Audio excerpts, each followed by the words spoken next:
को बता दें कि यूपी एमएलसी चुनाव को लेकर बड़ी खबर आ रही है। निर्दलीय उम्मीदवार महेश चंद्र शर्मा का नामांकन निरस्त हो गया है। सभी प्रत्याशियों का अब निर्विरोध चुना जाना तय है। बीजेपी ने 10 सीटों पर प्रत्याशी उतारे हैं। एसपी ने 2 सीटों पर उम्मीदवार उतारे हैं। एसपी के दोनों उम्मीदवारों का रास्ता अब साफ हो चुका है। इस वक्त की बड़ी खबर यूपी एमएलसी चुनाव को लेकर बीजेपी ने 10 सीटों पर प्रत्याशी उतारे हैं, जबकि समाजवादी पार्टी की बात करें तो 2 सीटों पर उम्मीदवार उतारे हैं समाजवादी पार्टी ने। लेकिन एसपी के दोनों उम्मीदवारों का रास्ता साफ हो गया है, क्योंकि निर्दलीय उम्मीदवार महेश चंद्र शर्मा जिन्होंने नामांकन भरा था, उनका नामांकन अब निरस्त हो चुका है। लिहाजा ये नामांकन निरस्त होने के बाद सभी प्रत्याशी का निर्विरोध चुना जाना तय है। तो बीजेपी ने 10 सीटों पर प्रत्याशी उतारे हैं यूपी एमएलसी चुनाव को लेकर। ये बड़ी खबर। समाजवादी पार्टी ने 2 सीटों पर अपने अपने उम्मीदवार उतारे हैं। तो एसपी के दोनों उम्मीदवारों का फिलहाल रास्ता साफ हो गया है। तो बीजेपी ने एसपी का रास्ता साफ कर दिया है, क्योंकि जिस तरीके से आपको हम बता दें कि ये जो चुनाव था बेहद दिलचस्प था, क्योंकि निर्दलीय उम्मीदवार महेश चंद्र शर्मा का नामांकन भरा गया था, लेकिन लगातार उसमें कयास लगाए जा रहे थे कि जो नामांकन है वो निरस्त होगा। और अब अहम खबर यही आ रही है कि निर्दलीय उम्मीदवार महेश चंद्र शर्मा का नामांकन जो है वो निरस्त हो चुका है। फिलहाल सभी प्रत्याशियों का निर्विरोध चुना जाना तय है। तो बीजेपी ने यूपी एमएलसी चुनाव में 10 सीटों पर प्रत्याशी उतारे हैं, जबकि समाजवादी पार्टी ने 2 सीटों पर अपने उम्मीदवार उतारे हैं। और अब एसपी के दोनों उम्मीदवारों का रास्ता साफ हो चुका है।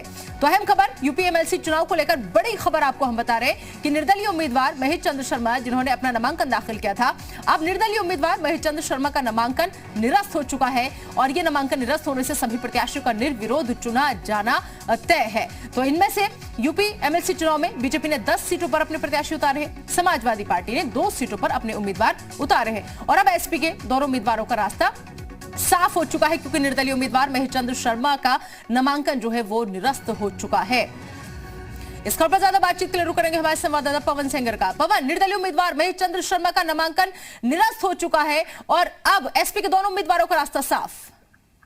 बिल्कुल सही कहा आपने, क्योंकि एमएलसी जो निर्दलीय प्रत्याशी थे उनका पर्चा निरस्त हो गया, क्योंकि जो उनके प्रस्तावक थे वो उसमें उनके साइन नहीं थे, प्रस्तावक मौजूद नहीं थे, किसी ने भी प्रस्तावक नहीं बना उनका, लिहाजा उनका पर्चा स्क्रूटनी में निरस्त कर दिया गया है। अब 12 प्रत्याशी यानी जो समाजवादी पार्टी के हैं और 10 भारतीय जनता पार्टी के हैं, वो उनका रास्ता साफ हो चुका है। वो निर्विरोध चुने जाएंगे।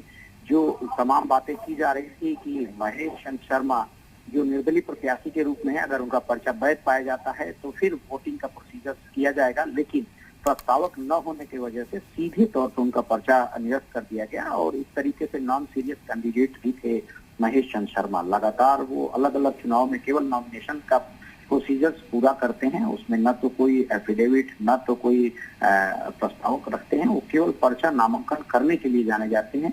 और उन्होंने फिर से वही काम किया। अभी तक तकरीबन 25 बार उनका अलग अलग चुनाव में पर्चा निरस्त हो चुका है। वो अटल बिहारी वाजपेयी के खिलाफ भी चुनाव लड़ चुके हैं, प्रधानमंत्री नरेंद्र मोदी के खिलाफ भी चुनाव लड़ चुके हैं, और लगातार हर बार जब भी कोई चुनाव होता है तो वो इस तरीके से नामांकन दाखिल करने का पवन, इसके पीछे क्या वजह समझी जाए? क्या इस बार भी वैसे ही हुआ जो आप बता रहे हैं, जो हर बार होता है महेश चंद्र शर्मा के साथ? क्यों वो फिर ऐसा करते जब तैयारी पूरी नहीं होती और पता होता है कि उनका नामांकन निरस्त होगा? देखिए, एक तरीके से मानसिक फितरत होती है। हो सकता है कि वो आने वाले समय में इस तरीके का रिकॉर्ड गिनीज बुक में दर्ज कराना चाहते हो, या उसके पीछे के जो उनकी मंशा है कि किसी भी तरीके से अपने आप को दिखाना है, तो वो इस तरह के प्रोसीजर्स में भाग लेते हैं। लेकिन इस एमएलसी चुनाव में सबसे बड़ा अपडेट है कि एक तरीके से बीजेपी ने समाजवादी पार्टी को वॉकओवर देने का काम किया है, क्योंकि समाजवादी पार्टी के पास उस सीटों को जिताने के लिए बहुमत नहीं था, और भारतीय जनता पार्टी के पास 11वां प्रत्याशी जिताने का बहुमत नहीं था। लेकिन समाजवादी पार्टी ने आक्रामक रुख अपनाया और 2 प्रत्याशी दे करके सीधे तौर पे एक तरीके से चुनाव जीतने का काम किया है। और दोनों प्रत्याशी समाजवादी पार्टी के अब विधान परिषद जाएंगे। उनके पुराने नेता हैं राजेंद्र चौधरी और अहमद हसन, जो नेता प्रतिपक्ष हैं विधान परिषद। जी चलिए, ठीक है पवन, बहुत बहुत शुक्रिया इस तमाम जानकारी के लिए। तो सभी प्रत्याशियों का निर्विरोध चुना जाना अब तय है। बीजेपी ने 10 सीटों पर उतारे प्रत्याशी, एसपी ने 2 सीटों पर अपने अपने उम्मीदवार उतारे हैं, और अब एसपी के दोनों उम्मीदवारों का रास्ता साफ हो चुका है।